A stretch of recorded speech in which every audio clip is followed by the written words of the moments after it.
विभाग की पूरी टीम, बैंकिंग सेक्टर के मित्र, इन सबको मैं बधाई देता हूं, क्योंकि आज छुट्टी का दिन होने के बाद भी बैंक समेत सभी लोग इस कार्यक्रम को सफल बनाने के लिए जुटे हुए हैं।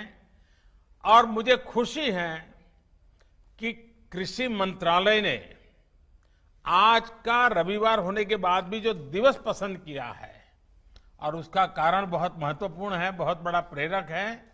आज हल षष्ठी है। हम किसान भाई बहन बहुत भली तरह जानते हैं कि आज हल षष्ठी है, भगवान बलराम जी की जयंती है, और किसान भगवान बलराम को पूजता है। हल की पूजा करके ही अपने कारोबार को चलाता है। तो ऐसा एक पवित्र दिवस आज एक बहुत बड़ी योजना लेकर के आए हैं। मैं सभी देशवासियों को, विशेष तौर पर मेरे किसान भाइयों बहनों को हल छठ की और दाऊ जन्मोत्सव की बहुत बहुत शुभकामनाएं देता हूं। इस बेहतर पावन अवसर पर देश में कृषि से जुड़ी सुविधाएं तैयार करने के लिए 1,00,000 करोड़ रुपए का विशेष फंड लॉन्च किया गया है। आज के पवित्र दिन पर लॉन्च किया गया है। इससे गांवों गांवों में बेहतर भंडारण, आधुनिक कोल्ड स्टोरेज की चेन तैयार करने में मदद मिलेगी, और गांव में रोजगार के अनेक अवसर तैयार होंगे। इसके साथ साथ 8.5 करोड़ किसान परिवारों के खाते में पलक झपकते आपने देखा होगा, स्विच ऑन किया और पीएम किसान सम्मान निधि के 17,000 करोड़ रुपए सीधे सीधे 8.5 करोड़ किसानों के खाते में जमा हो गए। कोई बिचौलिया नहीं, कोई कमीशन नहीं, सीधा सीधा किसान के पास चला गया। संतोष इस बात का है कि इस योजना का जो लक्ष्य था, वो लक्ष्य हासिल हो रहा है। हर किसान परिवार तक सीधी मदद पहुंचे और जरूरत के समय पहुंचे, इस उद्देश्य में ये योजना सफल रही है। बीते 1.5 साल में इस योजना के माध्यम से 75,000 करोड़ रुपए सीधे किसानों के बैंक खाते में जमा हो चुके हैं।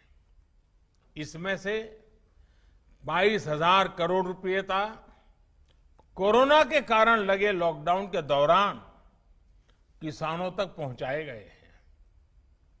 साथियों, दशकों से ये मांग और मंथन चल रहा था कि गांव में उद्योग क्यों नहीं लगते। जैसे उद्योगों को अपने उत्पाद का दाम तय करने में और उसको देश में कहीं पर भी बेचने की आजादी रहती है, वैसी सुविधा किसानों को क्यों नहीं मिलती। ये अन्याय किसानों के साथ क्यों हो रहा है। अब ऐसा तो नहीं होता कि अगर साबुन का उद्योग किसी शहर में लगा है तो उसकी बिक्री सिर्फ उसी शहर में होगी। कि साबुन तो देश के हर कोने में, दुनिया में कहीं पर भी बिक सकता है, लेकिन खेती में अब तक ऐसा नहीं होता था। जहां अनाज पैदा होता है तो किसान को स्थानीय मंडी में जाकर के ही उसको बेचना पड़ता था। इसी तरह ये भी मांग उठती रही कि अगर बाकी उद्योगों में कोई बिचौलिए नहीं है तो फसलों के व्यापार में ये बिचौलिए क्यों होने चाहिए? अगर उद्योगों के विकास के लिए इंफ्रास्ट्रक्चर तैयार होता है तो वैसा ही आधुनिक इंफ्रास्ट्रक्चर कृषि के लिए भी मिलना चाहिए। साथियों, अब आत्मनिर्भर भारत अभियान के तहत किसान और खेती से जुड़े इन सारे सवालों के समाधान ढूंढे जा रहे हैं। एक देश एक मंडी के जिस मिशन को लेकर के बीते 7 साल से काम चल रहा था, वो अब पूरा हो रहा है। पहले इनाम के जरिए एक टेक्नोलॉजी आधारित एक बड़ी व्यवस्था बनाई गई। अब कानून बनाकर किसान को मंडी के दायरे से और मंडी टैक्स के दायरे से मुक्त कर दिया गया है। अब किसान के पास अनेक विकल्प है। अगर वो अपने खेत में ही अपनी उपज का सौदा करना चाहे तो वो कर सकता है, या फिर सीधे वेयर हाउस से इनाम से जुड़े व्यापारियों और संस्थानों को जो भी उसको ज्यादा दाम देता है उसके साथ फसल का सौदा किसान कर सकता है। इसी तरह एक और नया कानून जो बना है उससे किसान अब उद्योगों से सीधी साझेदारी भी कर सकता है। और मैं बताऊं, भारत के उद्योग जगत का जितना निवेश गांव और किसान में होना चाहिए था वो बहुत यानी नगण्य था, मामूली था, और उसमें हमारे कुछ कानून नियम भी आड़े आते थे।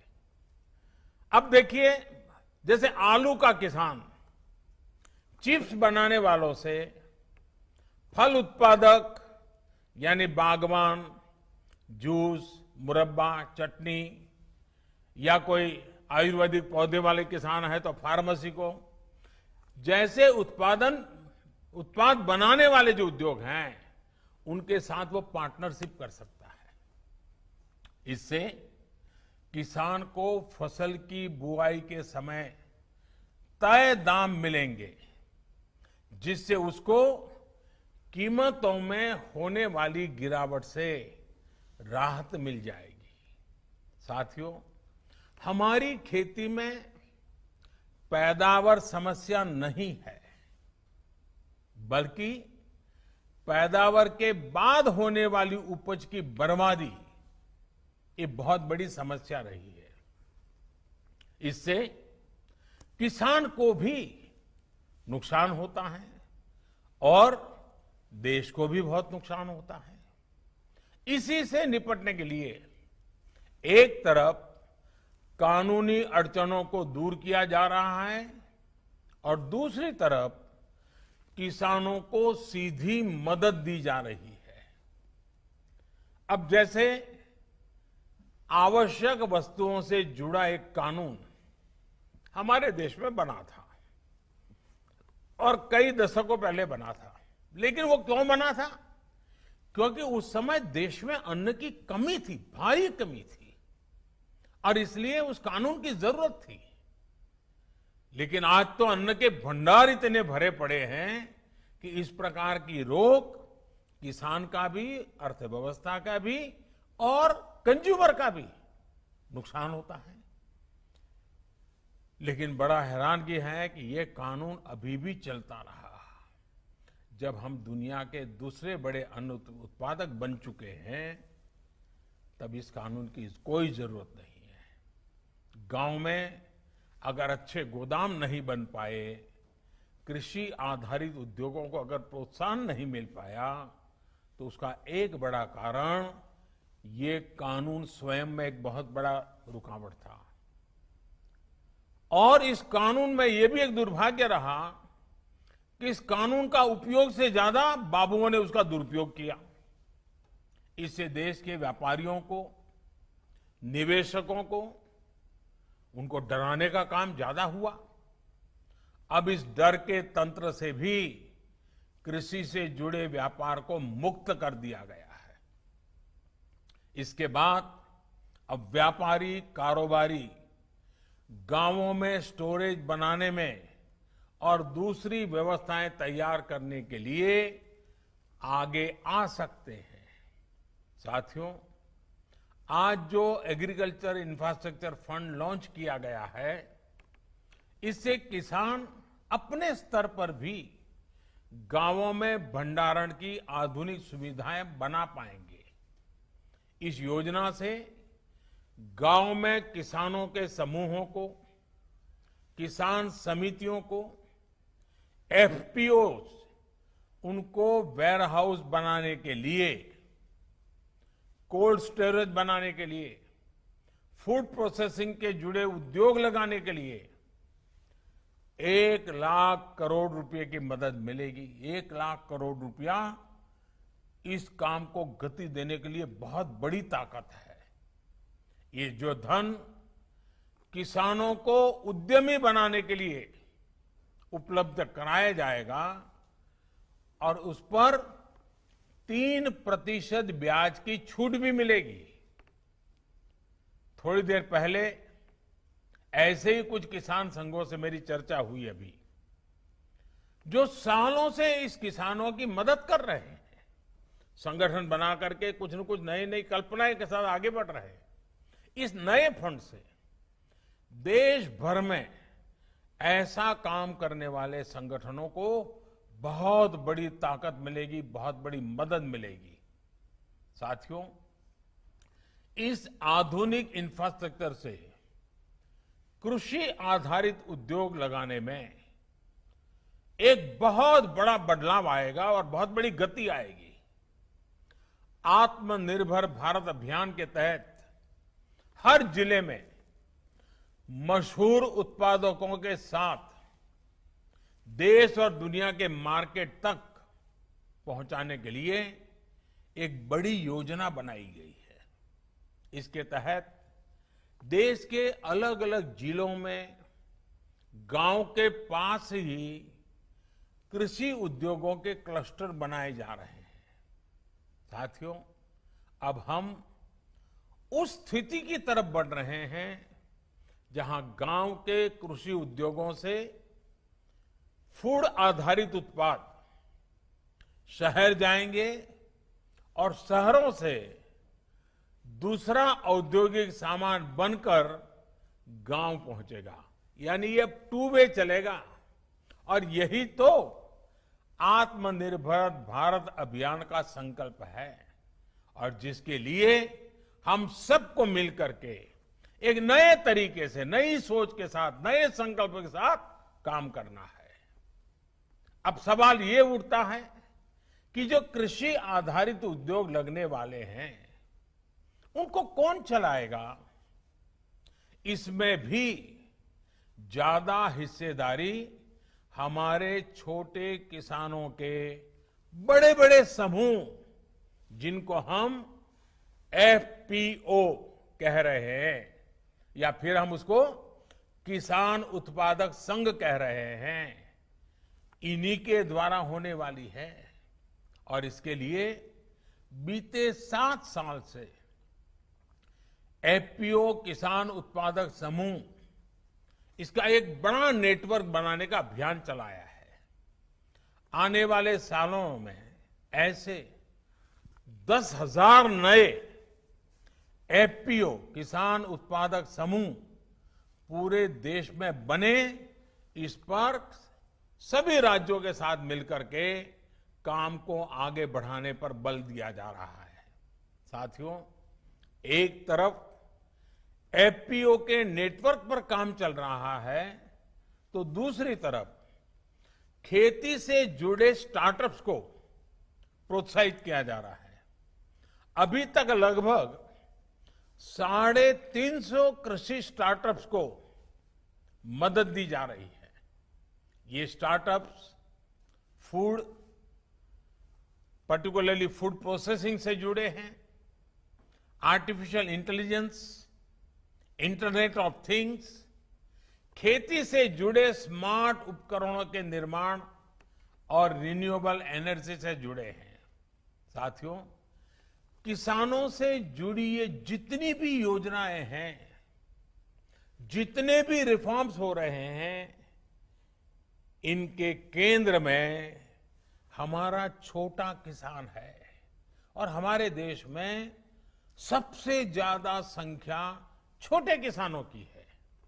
यही छोटा किसान है जिस पर कोई भी आपत्ति आए तो सबसे ज्यादा परेशानी छोटे किसान को होती है और यही छोटा किसान है जिस तक सरकारी लाभ पूरी तरह पहुंचे, ये हमारा संकल्प है। बीते 6-7 सालों से इसी छोटे किसान की स्थिति को बदलने का हम निरंतर और बड़े सुविचारित ढंग से प्रयास कर रहे हैं। छोटे किसान को देश की कृषि के सशक्तिकरण से भी जोड़ा जा रहा है और वो खुद भी सशक्त हो, ये भी उतना ही जरूरी है। साथियों, 2 दिन पहले ही देश के छोटे किसानों से जुड़ी एक बहुत बड़ी योजना की शुरुआत की गई है, जिसका आने वाले समय में पूरे देश के किसानों को बहुत बड़ा लाभ होने वाला है। देश की पहली किसान रेल महाराष्ट्र और बिहार के बीच में शुरू हो चुकी है। अब महाराष्ट्र से संतरा, अंगूर, प्याज जैसे अनेक फल सब्जियां लेकर ये ट्रेन निकलेगी और बिना समय गंवाए बिहार पहुंचेगी। फसल की बर्बादी नहीं होगी और बिहार से जब वापस आएगी तब वहां का मखाना, लीची, पान, ताजा सब्जियां, मछलियां, ऐसे अनेक सामान छोटे छोटे लोगों से लेकर के वो फिर इस तरफ लौटेगी। यानी बिहार के छोटे किसान मुंबई और पुणे जैसे बड़े शहरों से सीधे कनेक्ट हो गए हैं। इस पहली ट्रेन का लाभ यूपी और मध्य प्रदेश के किसानों को भी होने वाला है, क्योंकि ये ट्रेन उन किसानों के रास्ते से भी गुजरने वाली है। इस ट्रेन की खासियत ये है कि ये ट्रेन पूरी तरह से एयर कंडीशन है, यानी एक प्रकार से ये पटरी पर दौड़ता हुआ कोल्ड स्टोरेज है। ये कोल्ड स्टोरेज ही दौड़ता रहेगा, जाएगा, आएगा, सामान लाएगा, छोड़ेगा। इससे दूध, फल, सब्जी, मछली पालक ऐसे हर प्रकार के किसानों को भी लाभ होगा और शहर में इनका उपयोग करने वाले उपभोक्ताओं को भी लाभ होगा। ताजा चीजें मिलेगी उनको और जहां से उनको अच्छी चीज चाहिए वहां से मिलेगी। किसान को लाभ ये होगा कि उसको अपनी फसल स्थानीय मंडियों या हाट बाजारों में मजबूरन कम दाम पर बेचना नहीं पड़ेगा, उसकी मजबूरी जाएगी। ट्रकों में फल सब्जी जिस प्रकार बर्बाद हो जाते थे, उससे भी मुक्ति मिलेगी और ट्रकों के मुकाबले भाड़ा भी कई गुना कम हो जाएगा। शहरों में रहने वाले साथियों को लाभ ये होगा कि अब मौसम के कारण या दूसरे संकटों के समय फ्रेश फल सब्जियों की जो कमी हो जाती थी वो भी नहीं होगी और कीमत पर भी जो कभी कभी खेल खेलने का लोगों को मौका मिल जाता था वो भी बंद हो जाएगा। इतना ही नहीं, इससे गांवों में छोटे किसानों की स्थिति में एक और परिवर्तन आएगा। अब जब देश के बड़े शहरों तक छोटे किसानों की पहुंच हो रही है, तो वो ताजा सब्जियों उगाने की दिशा में आगे बढ़ेंगे, पशुपालन और मत्स्य पालन की तरफ भी प्रोत्साहित होंगे। इससे कम जमीन से भी अधिक आय का रास्ता खुल जाएगा। रोजगार और स्वरोजगार के अनेक नए अवसर खुलेंगे। साथियों, ये जितनी भी कदम उठाए जा रहे हैं, इनसे 21वीं सदी में देश की ग्रामीण अर्थव्यवस्था की तस्वीर भी बदलेगी। कृषि से आय में भी वृद्धि होगी।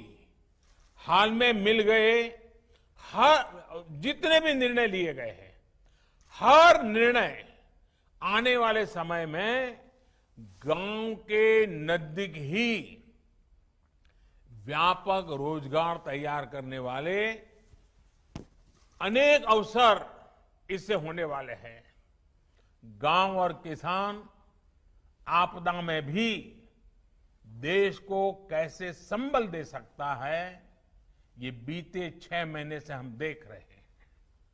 ये हमारे किसान ही हैं जिन्होंने लॉकडाउन के दौरान देश को खाने पीने की जरूरी सामान की समस्या नहीं होने दी। देश जब लॉकडाउन में था, तब हमारा किसान खेतों में फसल की कटाई कर रहा था और बुआई के नए रिकॉर्ड बना रहा था। लॉकडाउन के पहले दिन से लेकर के दीपावली और छठ तक के 8 महीनों के लिए 80 करोड़ से ज्यादा देशवासियों तक अगर मुफ्त राशन आज हम दे पा रहे हैं, पहुंचा पा रहे हैं, तो उसके पीछे भी हमारे सामर्थ्य के साथ साथ हमारे इन किसानों की तपस्या जुड़ी है, उनकी मेहनत जुड़ी हुई है। तब जाकर के, और ये दुनिया का सबसे बड़ा प्रोजेक्ट है। 80 करोड़ परिवारों को, 80 करोड़ लोगों को 8 महीने तक मुफ्त में खाना मिले, कोई गरीब रात को भूखा न सो जाए। अगर हमारे किसानों ने ये तपस्या न की होती, इतना बड़ा काम न किया होता, तो शायद ये हम भी चाहते हुए भी शायद न कर पाते। साथियों, सरकार ने भी सुनिश्चित किया कि किसान की उपज की रिकॉर्ड खरीद हो, जिससे पिछली बार की तुलना में करीब 27,000 करोड़ रुपए ज्यादा किसानों की जेब में पहुंचा है। बीज हो या खाद, इस बार मुश्किल परिस्थितियों में भी रिकॉर्ड उत्पादन किया गया और डिमांड के अनुसार किसान तक पहुंचाया गया। यही कारण है कि इस मुश्किल समय में भी हमारी ग्रामीण अर्थव्यवस्था मजबूत है। गांव में परेशानी कम हुई है। हमारे गांव की ये ताकत देश के विकास की गति को भी तेज करने में अग्रणी भूमिका निभाए। इसी विश्वास के साथ आप सभी किसान साथियों को मेरी तरफ से बहुत बहुत शुभकामनाएं हैं। भगवान बलराम के हम पर आशीर्वाद बने रहें। कोरोना को गांव से बाहर रखने में जो प्रशंसनीय काम मेरे किसान भाई बहनों ने, हमारे गांव वालों ने किया है, उसको आप जरूर जारी रखेंगे। 2 गज की दूरी और मास्क है जरूरी, ये मंत्र पर अमल करते रहें, सतर्क रहें, सुरक्षित रहें। भगवान बलराम के आशीर्वाद सदा सर्वदा आप पर बना रहे। इसी शुभकामना के साथ सभी मेरे देश के किसान भाइयों बहनों का मैं हृदय से बहुत बहुत आभार व्यक्त करता हूं। धन्यवाद।